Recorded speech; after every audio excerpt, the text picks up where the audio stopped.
My maternal grandparents were farmers about an hour south of here. And my grandmother, Edith, she was a very austere and careful planter. She had many gardens, and when you went out to her gardens, they were meticulously kept. If a weed sprung up, she was out there with her large southern cane hat and snatched that weed out of the ground. How dare someone infiltrate her garden? All of her rows were perfect in line. Vegetables were full and growing. I remember when she would plant her seeds, however, she would carefully take that shovel, open them, drop 1 or 2 seeds into each place, not wanting to waste one little seed. She was very austere. And the way she farmed and planted was the way she related to us, actually. She was very meager and frugal as she handed out care and mercy and love. We all know people like that. That is, they care for each other the way they farm or the way they do anything. They're sometimes conservative, we might say, or meager or frugal.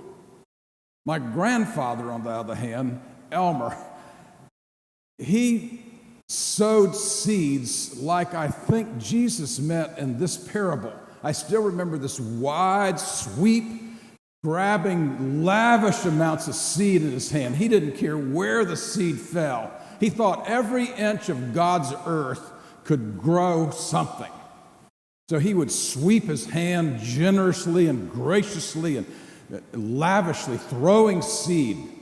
His rows were not manicured at all, weeds everywhere, but they grew up, and he had incredible success as a farmer.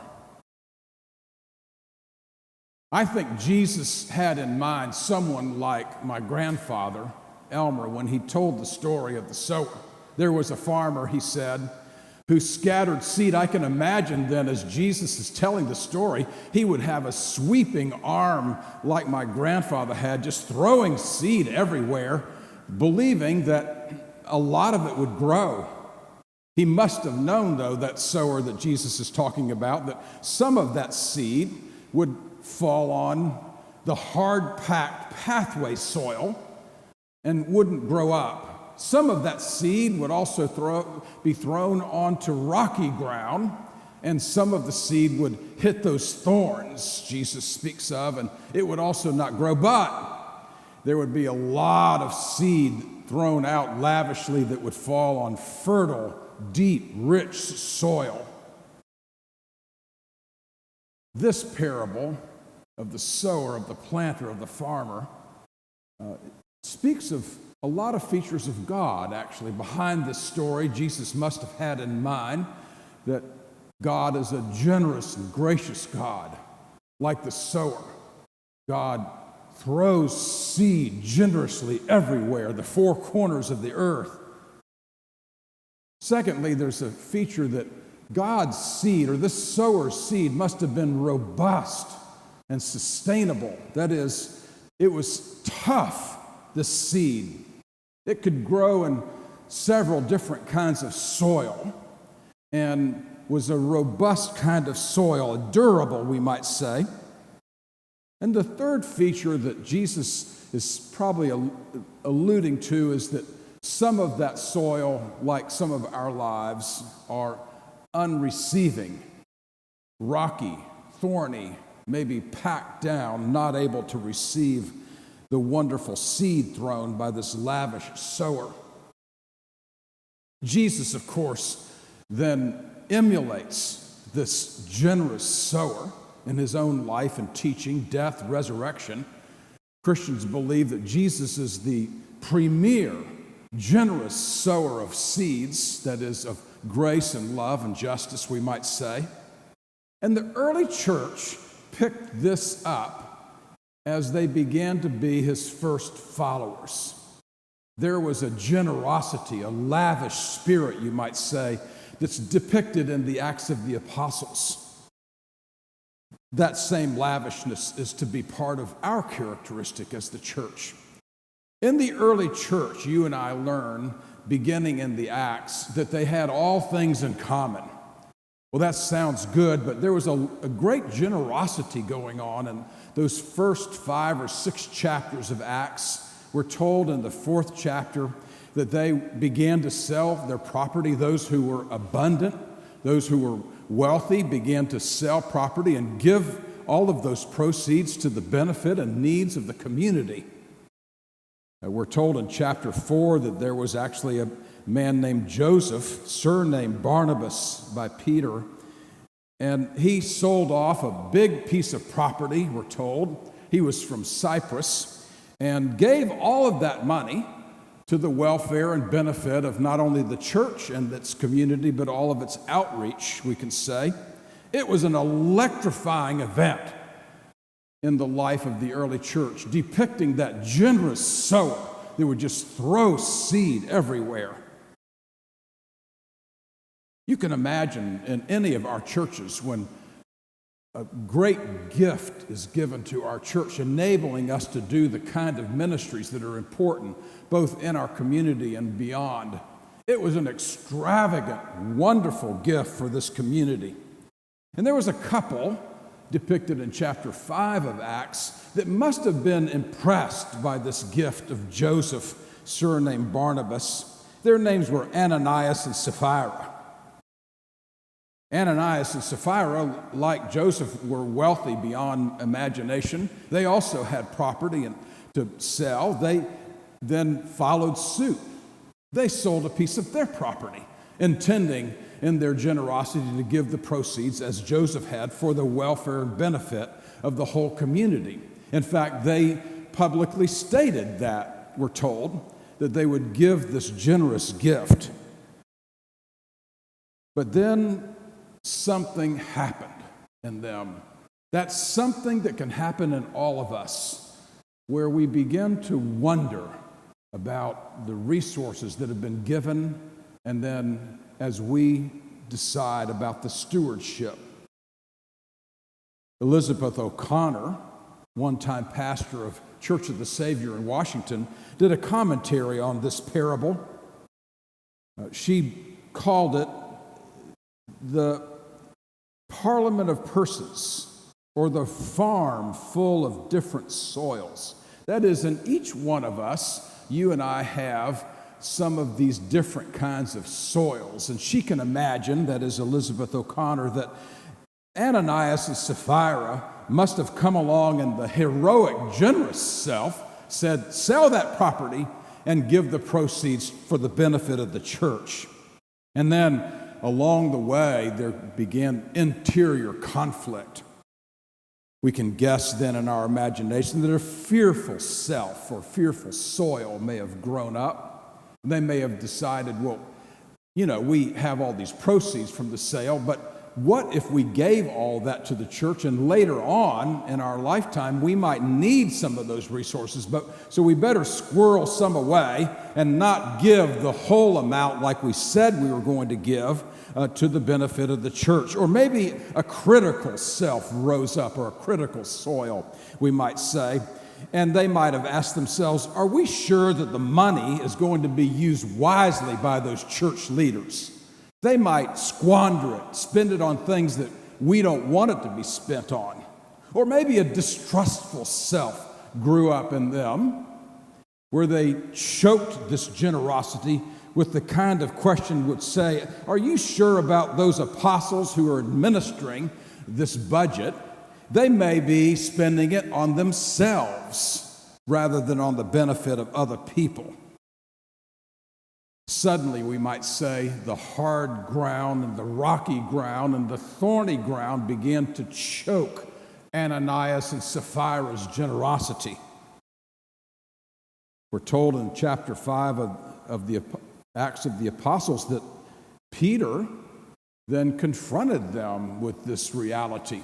That is, you made an intention and a public declaration, and now you're falling back.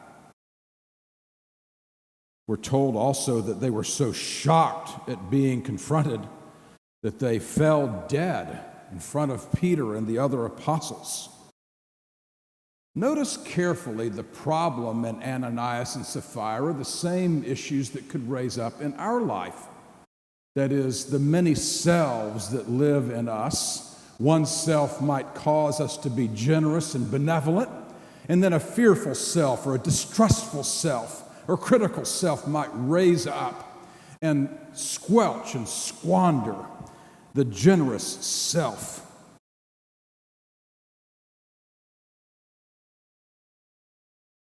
So once again, we're reminded in this parable that God has a lavish generosity of throwing seed at all kinds of places. We're also told that that seed is robust and durable. It's able to survive in less than ideal circumstances. We're also told that we're not always a receptive soil to God's generosity and durability. Sometimes we, like Ananias and Sapphira, have thorny patches, hard, packed passages, and also rocky soil that chokes God's generosity. The good news in this gospel text, of course, is that God doesn't give up. The sower doesn't give up on his farm. God doesn't give up on us. God does not expect us to be perfect soil every time the seed hits. Perfection is not a prerequisite for being part of God's garden, we might say, God's kingdom. You may know the funny story of the preacher who rhetorically asked one Sunday morning, "Is there anyone who's perfect in here?" Not expecting, of course, that anyone would raise their hand or stand up. And he was getting ready to go on to his next point, and then some old guy stood up in the back. He was caught off guard, the preacher was. He paused and said, "Yes, sir, I didn't expect this, but you're standing. Sir, are you perfect?" And there was a long pause, and then he shouted back, "No, I'm not. I'm standing up for my wife's first husband." We are not near that perfection. God meets us in our current condition. And step by step by step, you and I can move from thorny and rocky and hard-packed soil to being a rich, generous, deep soil for God's kingdom. I heard once of the Italian peasant woman who happened to bump into one of the monks that was down in the village. She said to him in the main street, "Padre, I've seen your monastery up on the mountain. It always has struck me as looking so holy there. And when you and your brothers are here in the village, you're always such a great inspiration for all of us living down here. I wonder," she asked, "what is the secret of your holiness on the top of the mountain? What could we learn here in the village that would cause us to have a bit more of those features of God in our life?"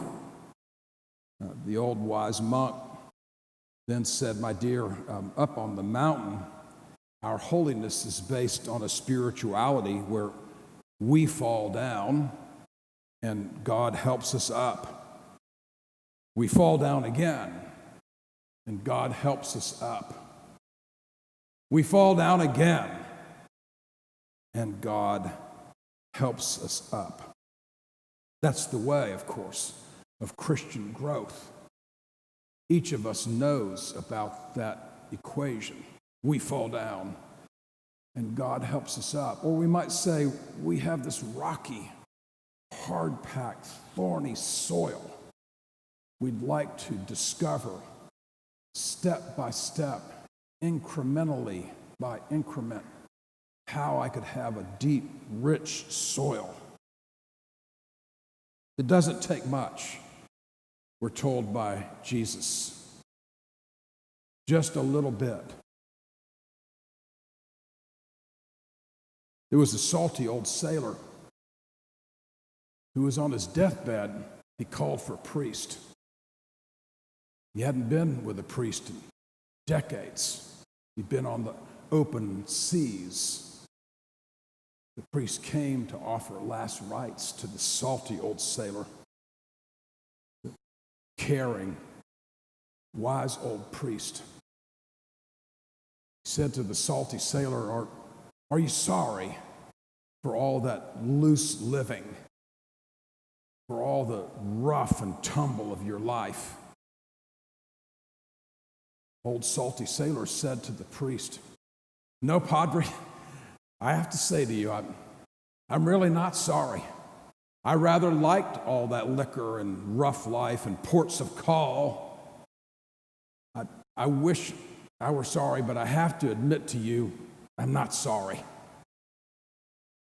Well, some clergy would have been dumbfounded by that kind of announcement, would have been taken aback, but not this seasoned, caring priest. He then looked intently into this salty sailor's eyes, and he said, are you sorry that you're not sorry? Old sailor said, yes, Padre, I can say that. I am sorry that I'm not sorry. The priest then said to the sailor, I have good news for you. That's all God needs for God's love to infiltrate your life and cause you to be one of God's children. It doesn't take much. A little bit of soil here and there with the lavish, durable seed thrown into that soil for you and I to begin to cultivate a much larger and generous garden. And in so doing, you and I are then bid by that flourishing, by God's extravagant love, by God's unbounded mercy, to then go and do likewise, to take the seeds, the resources, the love, the mercy of life, and to just, like my grandfather Elmer, throw it everywhere with a sweeping motion that's generous and lavish, because that love and that mercy is durable. Yes, some's going to fall on some rocky soil, and some's going to fall on that packed down soil, and some's going to be thrown into the thorns, but some of it will fall into God's rich and fertile soil, and the bounty will be unspeakable. So our hearts are joyful in this story to hear about God's generous love for each of us, causing us to be part of God's garden, part of God's kingdom. Amen.